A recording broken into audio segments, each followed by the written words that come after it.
So Americans are not too squeamish about deportations themselves, but how the president has been handling immigration. And I think we saw a correction in sort of the administration's approach. Let's pull up B1.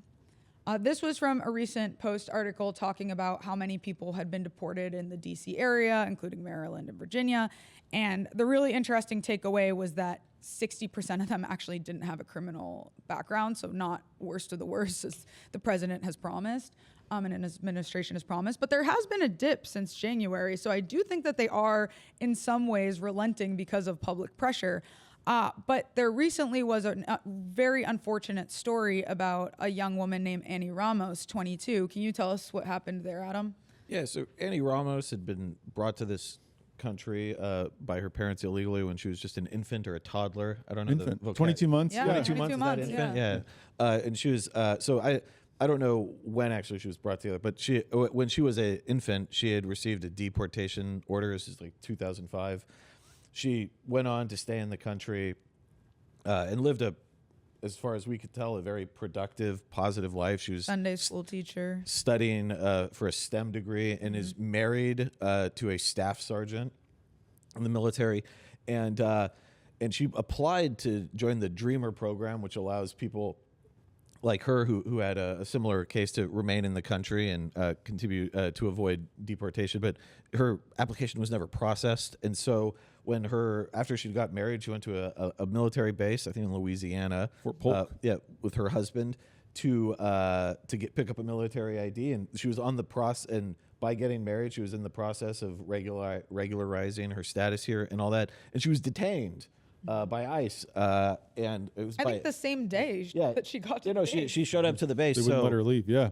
And so this is someone who herself did nothing wrong. I don't really think infants have agency. I think it's a pretty psychotic thing, right, to blame infants. And, you have to have consequences for actions and figure these things out. But given all the circumstances, she did just about everything right. Yet she was detained, and this was just the perfect encapsulation of ICE overreach that we've been talking about for months now. When people voted, when people saw millions of people streaming through the border, they did not like that. They were repulsed by it. It was a big part of why Biden lost, or why the Democrats lost in 2024. But now people are thinking, wait a second, I didn't want people like Ms. Ramos to be deported from the country. I was kind of thinking about like Train Aragua, right? Not a Sunday school teacher. That guy with 4 DUIs. I think there's an agreement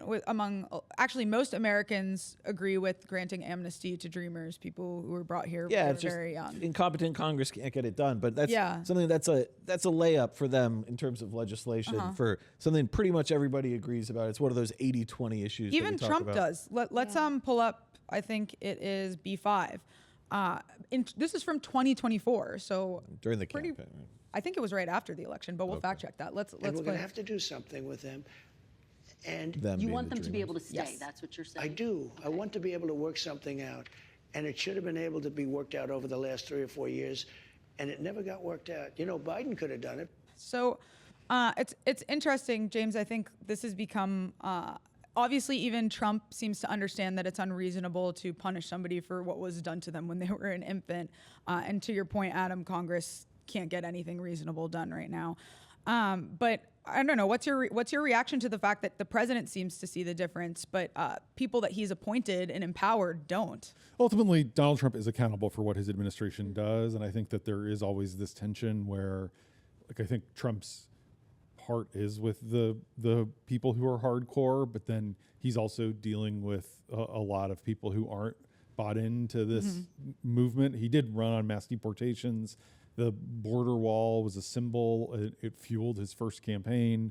People were waving signs that said mass deportations. I do think in the first year, there's a lot more focus on quantity of deportations than quality. For sure. But the result is they got a lot of the low-hanging fruit. Yeah. And so now you're, basically rounding up people like Annie Ramos. But it's worth noting she was released. She was released. has- Yeah. she has After now our been released. editorial, she was released. Clearly, someone Post in the gets administration results. Yeah. heard about this and was like, "Okay, yeah, that's not what we meant." you know. Especially because the initial ICE comment was like, "When illegal's an illegal, she's Yeah. illegal. Like we're gonna enforce the law." Like it Which was was kind of reported this, in the Times. We should right. say, yeah. And so there was this like the initial, there's this kind of the Stephen Miller side of the Like this administration, knee-jerk, cruel. right? And like Trump clearly sees this story and is like, ugh, like this is Yeah.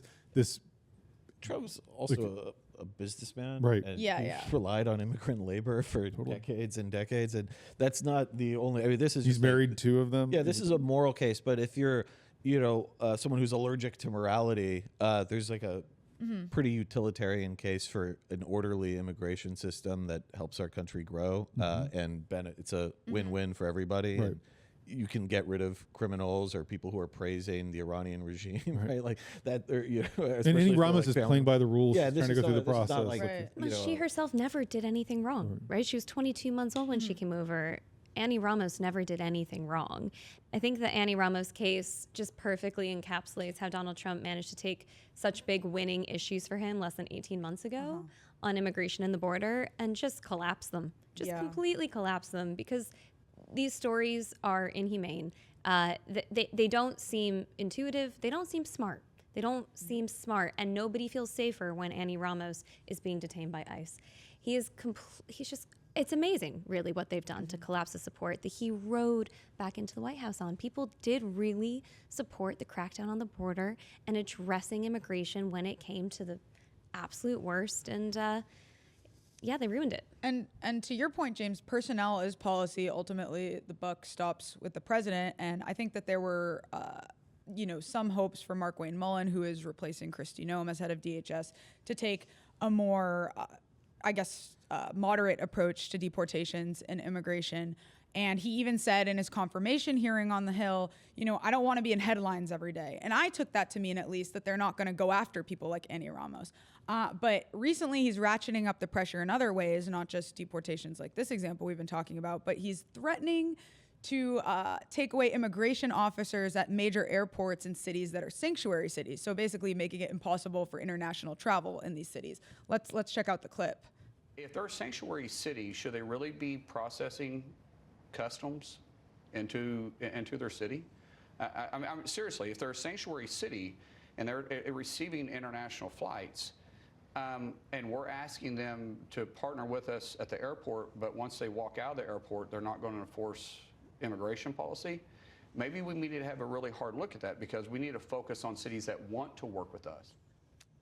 I don't know, guys. That seems pretty extreme. And that seems like a not thought through trial balloon. Yeah. And it also seems like one of those sort of Trumpy things that we were talking about in the context of Iran, where you're trying to get blue cities to negotiate and work with you, and so you're threatening what would be a disaster for airports. Most people who are coming into JFK or LAX or transiting somewhere else, they're not coming in, and so I take that more as sort of bluster and trying to sound tough. I do think with these folks, you have to watch what they do more than what they say, and it will be. You showed the chart that shows the kind of the arrests really dropping off after Alex Preddy and Renee Good in Minneapolis getting killed, and so ultimately the truth is Tom Homan, the border czar, is the one who's really running point on immigration policy, and Mark Wayne Mullen is more of a figurehead right now. Yeah. But it'll be interesting to see. DHS continues to be shut down,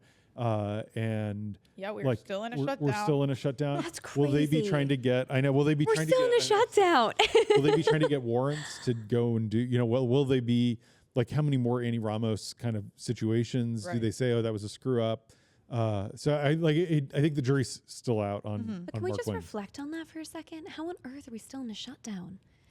Well, It's just, Congress is usually really good at doing their jobs, but everyone has their days. oh gosh, it's just, I don't know. I guess with the Iran news, it's just like, wow, guys, get your act together.